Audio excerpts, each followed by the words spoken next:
En este vídeo vamos a resolver un ejercicio de un examen de un curso pasado. El enunciado nos dice que es un mercado cuya curva de demanda viene dada por la expresión 456 menos el precio partido por 6 y que está abastecido por dos empresas idénticas con función de costes 24Q. En primer lugar, nos pide determinar el beneficio de cada empresa si compiten simultáneamente en cantidades. Por tanto, nos está pidiendo que calculemos un equilibrio a la Cournot, para lo cual nos planteamos el problema de maximización del beneficio de cada una de estas dos empresas, y el beneficio de la empresa 1 es ingresos menos costes. Los ingresos vienen dados por precio por cantidad producida por la empresa 1 y el precio es la curva inversa de demanda, que obtenemos despejando de la curva de demanda precio en función de cantidad. Luego nos quedará 456 menos 6Q mayúscula. Y la cantidad total demandada tiene que coincidir en el equilibrio con la cantidad total ofertada. Por lo tanto, Q mayúscula es igual a la suma de Q1 más Q2. Luego tenemos que el precio, que es la curva inversa de demanda, es 456 menos 6Q1 menos 6Q2. Y este precio multiplicado por Q1, que es la cantidad que produce y lanza al mercado la empresa 1. Y estos ingresos menos los costes es lo que hace la función de beneficios. Y ahora operando tendríamos 456 por Q1 menos 24 Q1, tendríamos 432 Q1, luego menos 6 Q1 por Q1, luego menos 6 Q1 al cuadrado y menos 6 Q2 por Q1. De la misma manera, para la empresa 2, su función de beneficios vendría dado por la función de precios, que es la misma, por la cantidad producida por la empresa 2 menos los costes de la empresa 2, que operando nos da una función de beneficios equivalente, que viene dada por esta expresión. Y ahora vamos a obtener las condiciones de primer orden para la maximización de ambos beneficios. Para la empresa 1, la condición de primer orden nos dice que la derivada de la función de beneficios respecto de la variable de decisión de la empresa 1, que es Q1, se tiene que igualar a 0. La derivada del beneficio respecto de Q1 tenemos que es 432 menos 6 por 2, 12 Q1 y menos 6 Q2. Todo ello tiene que ser igual a 0. De aquí, despejando Q1 en función de todo lo demás, obtenemos la función de mejor respuesta de la empresa 1, que despejando Q1 y simplificando, dividiendo todo por 6, nos quedaría que Q1 es igual a 72 menos Q2 partido por 2.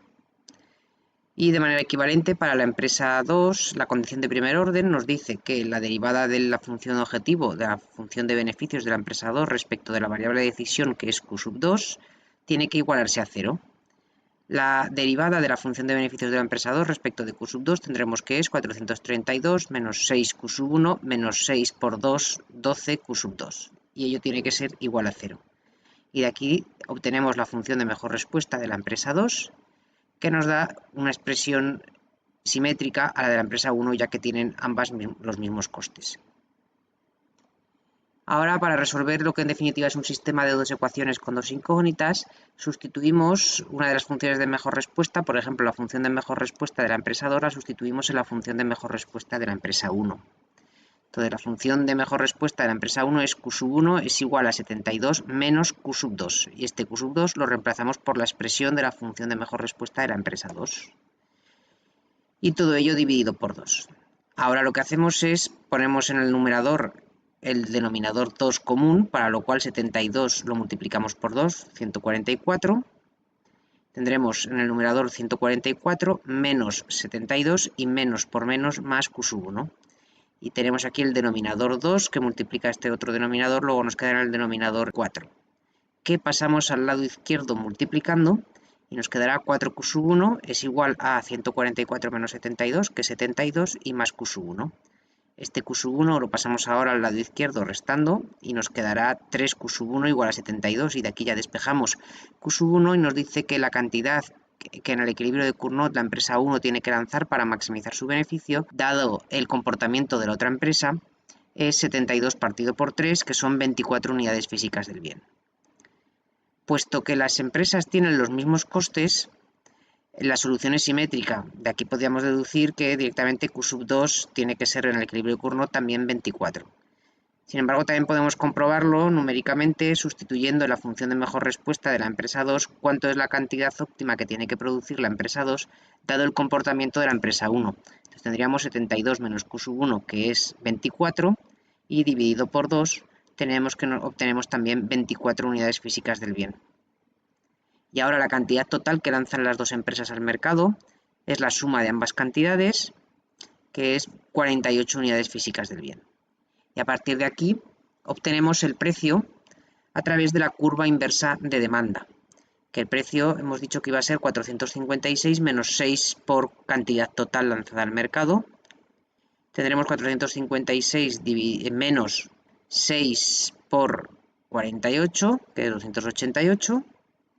Nos da igual al precio que en Cournot, que va a ser 168 unidades monetarias. Y ahora, después de calcular el equilibrio, fijaros que el enunciado nos dice determinar el beneficio de cada empresa. Por lo tanto, nos falta determinar cuánto es el beneficio de la empresa 1 y de la empresa 2, que en este caso van a ser el mismo porque la solución es simétrica. Ambas empresas producen la misma cantidad. Entonces, calculando el beneficio de cualquiera de ellas, tendríamos que sería la diferencia entre ingresos menos costes, y los ingresos son precio por cantidad producida por cada una de las empresas. Entonces sería 168 por 24 menos los costes, que es 24 por la cantidad 24. Entonces tendríamos 168 menos 24 es 144 por 24. Tendríamos que el beneficio de cada una de las empresas en el equilibrio de Cournot o competencia simultánea en cantidades es 3.456 unidades monetarias. Y ahora, si pasamos al siguiente apartado, nos dice qué ocurre si las empresas negocian un pacto colusivo, qué cantidad debe comprometerse a lanzar cada una de ellas y qué beneficio obtendrá cada una de las empresas en este caso. Si las empresas negocian un pacto colusivo, en definitiva lo que están planteándose es maximizar su beneficio conjunto. Entonces, el beneficio de colusión es la suma de los beneficios de ambas empresas, que van a hacer este problema de maximización conjunto, a diferencia de antes cuando competían en cantidades que cada uno maximizaba su propio beneficio. Lo que hacemos aquí ahora es sustituir qué es el beneficio de la empresa 1 y qué es el beneficio de la empresa 2. Tendremos que el beneficio de la empresa 1 es ingresos menos costes y el beneficio de la empresa 2 ingresos menos costes. A continuación sustituimos las funciones de costes. Entonces nos quedará ingresos de la empresa 1 menos 24 por Q sub 1 más ingresos de la empresa 2 menos costes de la empresa 2, 24 por Q sub 2. Y ahora sacamos denominador común al precio y al coste marginal, que es 24. Entonces fijaros que obtenemos lo siguiente, que precio multiplicado por Q sub 1 más Q sub 2, que en definitiva la suma de ambas cantidades es Q mayúscula, la cantidad total que se lanza al mercado, y menos 24 por Q sub 1 más Q sub 2. De nuevo, esta suma de cantidades es la cantidad total. Por lo que ahora nos quedaría el precio, que es nuestra curva inversa de demanda, 456 menos 6 Q mayúscula, este va a ser el precio, multiplicado por la cantidad total, y menos el coste, que es menos 24 por la cantidad total. Luego operando nos quedaría 456Q menos 24Q, que es 432Q, y menos 6Q cuadrado. Y esta es la función de beneficio conjunto que queremos maximizar en colusión. Por lo tanto, la variable de decisión ya no va a ser por separado cada una de las cantidades de las empresas, sino la cantidad conjunta que lanzan al mercado. En definitiva, lo que está ocurriendo es que se comportarían como un monopolista. Entonces, la condición de primer orden lo que nos dice es que la derivada de este beneficio conjunto respecto de la cantidad total que lanzan al mercado entre ambas empresas tiene que igualarse a 0.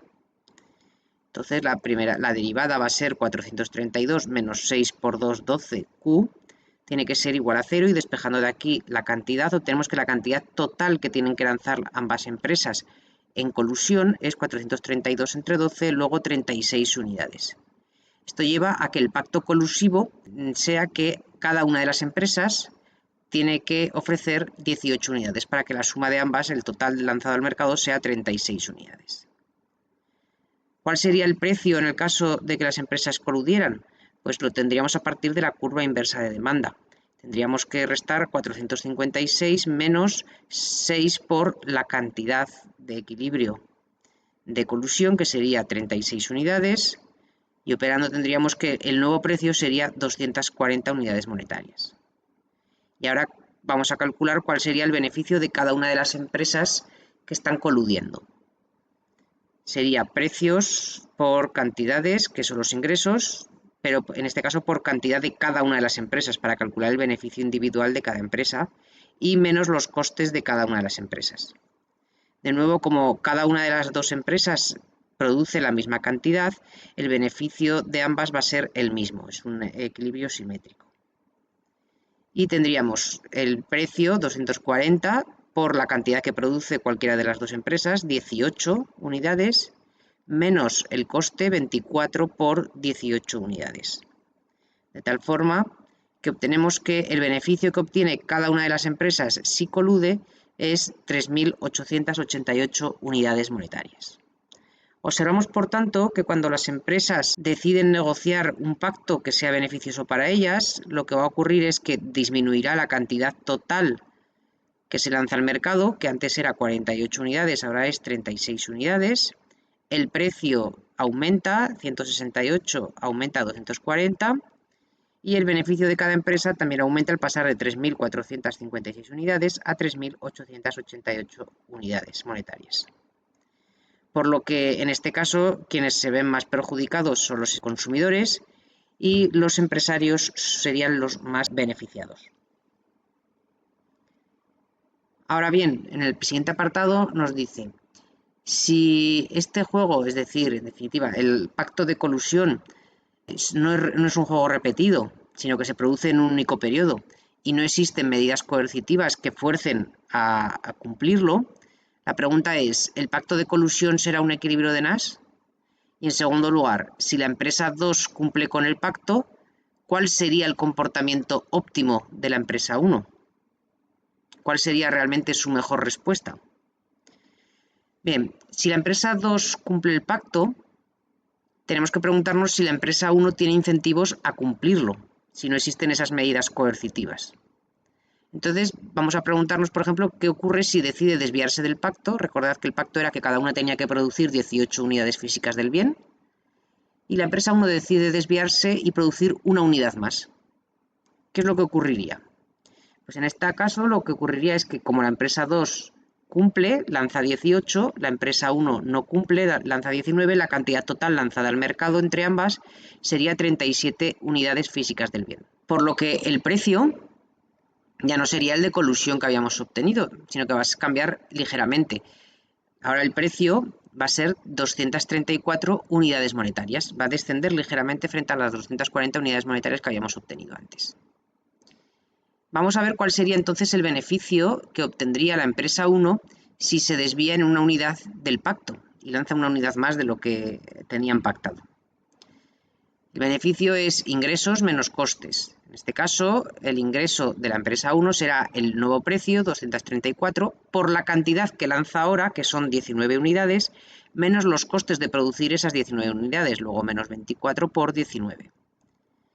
Y operando tendríamos que el beneficio es 3.990 unidades monetarias.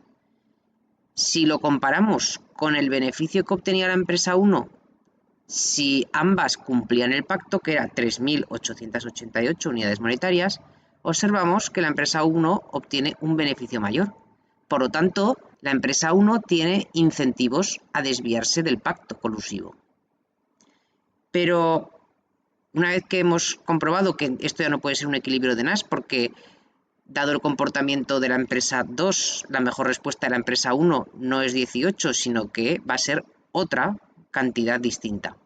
Entonces, la cuestión es, ¿cuál sería el comportamiento óptimo? ¿Cuál sería la mejor respuesta de la empresa 1 dado el comportamiento de la empresa 2? Pues entonces la empresa 1 se tiene que plantear cuál sería la maximización de su beneficio sujeto a que la empresa 2 cumple con el pacto, es decir, que la empresa 2 lanza la cantidad de 18. Entonces, en este caso, el beneficio es, igual que antes, precio, que es 456 menos 6 Q sub 1 menos 6 Q sub 2, por la cantidad producida por la empresa 1, menos 24 por Q1, que son los costes de producción de la empresa 1. Y ahora lo que hacemos es, como este es un problema de maximización condicionada, tenemos justo que el valor de Q2 sabemos que va a ser 18, lo que hacemos es reemplazar este valor en nuestra función objetivo. Y nos va a quedar que la función objetivo va a ser 456 menos 6 Q1 menos 6 Q2, y este Q2 lo reemplazamos por 18. De tal forma, si operamos ahora, nos va a quedar que la expresión final de la función de beneficio de la empresa 1 que queremos maximizar ahora es 324 Q1 menos 6 Q1 cuadrado. Y la condición de primer orden nos dice que la derivada de esta función objetivo respecto de la variable de decisión de la empresa 1, que es qué cantidad lanza, luego Q1, tiene que ser igual a 0.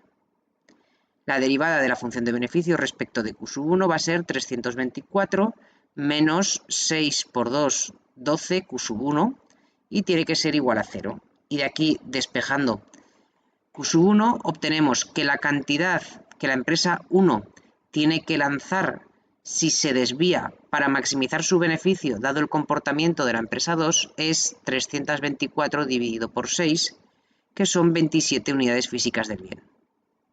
Y la cantidad que lanzarán en total al mercado entre las dos empresas será lo que lanza ahora la empresa 1, que es ese óptimo que acabamos de obtener, que es 27, más lo que lanza la empresa 2, que sí que cumple con el pacto y sabemos que lanza 18 unidades físicas del bien. Luego tenemos 27 más 18, que serían 45 unidades del bien, se lanzan en total al mercado. Por lo que el nuevo precio, el precio en el caso de que la empresa 1 se desvíe, va a ser 456 menos 6 por la cantidad total que lanzan entre las dos empresas al mercado. Luego, menos 6 por 45. Y esto nos da que el precio, en el caso de que la empresa 1 se desvíe, será 186 unidades monetarias. ¿Cuánto será ahora el beneficio de cada una de las empresas? Pues la empresa 1 que se desvía va a estar maximizando su beneficio dado el comportamiento de la empresa 2. Y calculándolo sería ingresos menos costes, el ingreso precio 186 que acabamos de obtener por la cantidad óptima que tiene que lanzar si se desvía, que es 27, menos el coste, que es 24, de producir esas 27 unidades por 27 unidades. Y tenemos que el beneficio de la empresa 1 aumentaría hasta las 4.374 unidades monetarias. Este sería el beneficio máximo que puede obtener la empresa 1 si se desvía del pacto colusivo al que han llegado y la empresa 2 sigue cumpliendo con el pacto.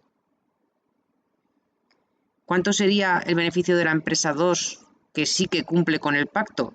Pues vamos a ver que se va a reducir con respecto a la situación en la que ambas cumplían con el pacto.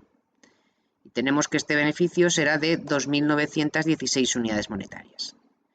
Por lo tanto, ¿qué es lo que ocurre? Que la empresa 1, al desviarse del pacto, logra aumentar mucho sus beneficios hasta 4.374 unidades frente a las 3.888 unidades monetarias que obtenía si ambas cumplían con el pacto, y la empresa 2 se ve perjudicada, porque si ambas producían bajo las condiciones del pacto, el beneficio iba a ser 3.888 unidades monetarias, y en cambio ahora desciende hasta las 2.916 unidades monetarias.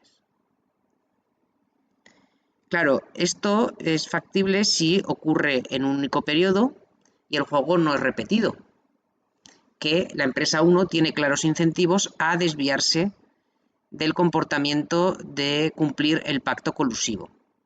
Entonces, el siguiente apartado nos dice, si el juego fuera repetido durante infinitos periodos, ¿cuál sería la tasa de descuento mínima para que el pacto colusivo fuera sostenible en el tiempo? Entonces, aquí nos tenemos que plantear que si la empresa 2 cumple con el pacto, la empresa 1 puede tomar dos decisiones. Uno sería no cumplir, desviarse del pacto, y por lo tanto, si se desvía del pacto, lo óptimo es que lance 27 unidades físicas del bien, según acabamos de calcular. Entonces, en este caso, en el periodo inicial, en el periodo t igual a 0, su beneficio va a ser estas 4.374 unidades monetarias que hemos obtenido. ¿Pero qué ocurre?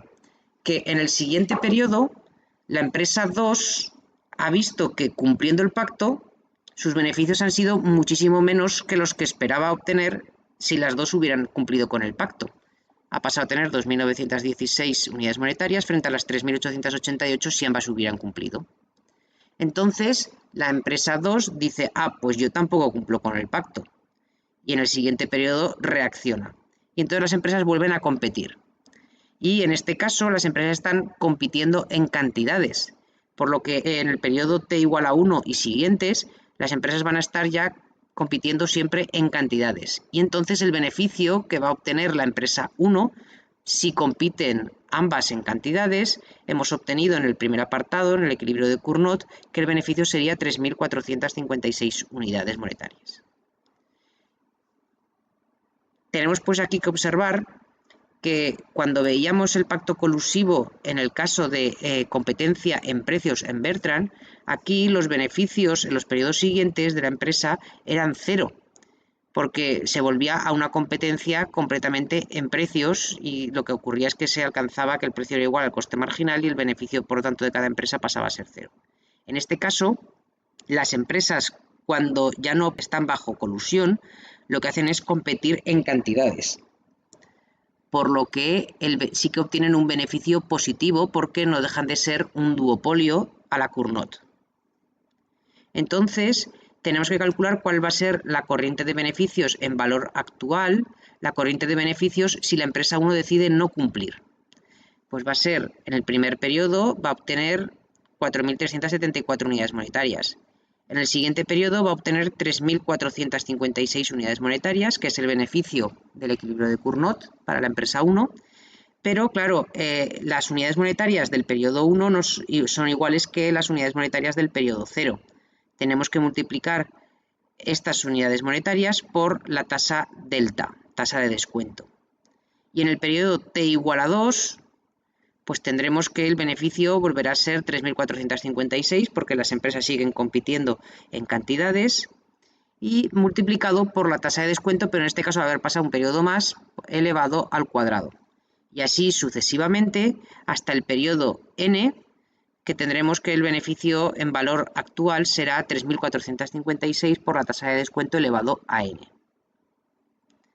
Y ahora fijaros que esta segunda parte, desde de 3.456 multiplicado por delta y las sumas posteriores, sería una sucesión geométrica, pero que le falta el término con el delta elevado a 0, que es 1. Y aquí, ¿qué es lo que hacemos? Pues hacemos este pequeño artificio. 4.374 lo dividimos en dos partes. Lo dividimos por una parte en 3.456 y luego el resto hasta 4.374, que son 918. Y ahora sí, desde aquí hasta el final nos queda una sucesión geométrica que podemos resumir su expresión y nos quedará que esta sucesión es 3.456 dividido por 1 menos la tasa de descuento. Y más este 918 que hemos dejado aquí fuera. Y este será el valor actual de la corriente de beneficios de la empresa 1 si decide desviarse del pacto. Ahora bien, teníamos que la empresa 1, en vez de decidir desviarse del pacto, puede decidir cumplir con el pacto, es la otra posibilidad. Si cumple con el pacto, lo que va a lanzar al mercado son 18 unidades físicas del bien. Y en este caso, tanto en el periodo inicial como en todos los periodos siguientes, el beneficio de la empresa 1, si cumple con el pacto, es 3.888 unidades monetarias.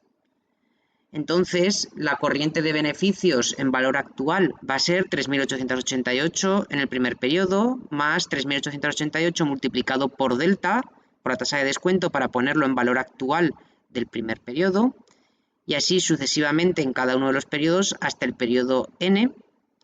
Luego aquí sí que tenemos claramente una sucesión geométrica que vamos a tener que la expresión es 3.888 dividido por 1 menos delta. Y ahora la pregunta del ejercicio es ¿cuál sería esta tasa de descuento delta para que el pacto colusivo fuera sostenible?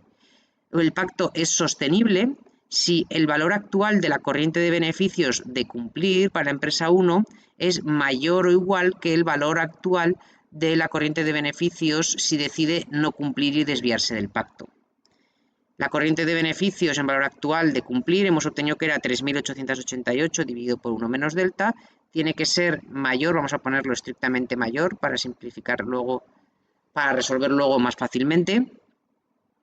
Y tendremos que será la corriente de beneficios en valor actual de no cumplir. Hemos obtenido que era 918 más 3.456 dividido por 1 menos delta. Ahora lo que hacemos es multiplicar toda esta inecuación por el denominador 1 menos delta y nos quedará 3.888 es mayor que 918 por 1 menos 918 por delta y más 3.456. Y ahora, reordenando esta expresión, pasamos este término negativo al lado izquierdo y nos quedará 918 delta es mayor que... Y ahora 918 más 3.456 menos 3.888, que es esta suma es 486, y despejando delta nos dice que delta tiene que ser mayor que 486 entre 918, que es una tasa de descuento de al menos el 0,53. Y esta sería la tasa de descuento mínima para que el pacto fuera colusivo. Si el ejercicio nos pidiera cuál es el tipo de interés máximo para que el pacto colusivo sea sostenible, lo que tendríamos que tener en cuenta es que la tasa de descuento no es otra cosa que 1 dividido por 1 más el tipo de interés. Y esto tiene que ser mayor que 0,53. Este denominador de aquí, 1 más R más el tipo de interés, lo pasamos al lado derecho multiplicando y nos quedaría que 1 es mayor que 0,53 por 1 más 0,53 por R. Y ahora, despejando de aquí, tendríamos que pasar esto al otro lado negativo, 0,53 negativo, luego nos quedaría 1 menos 0,53 es mayor que 0,53 por R, y ya nos quedaría R tiene que ser menor que 1 menos 0,53 partido de 0,53, que es 0,89. Luego, para que el pacto fuera sostenible, se tendría que cumplir que el tipo de interés vigente fuera menor que un 0,89%.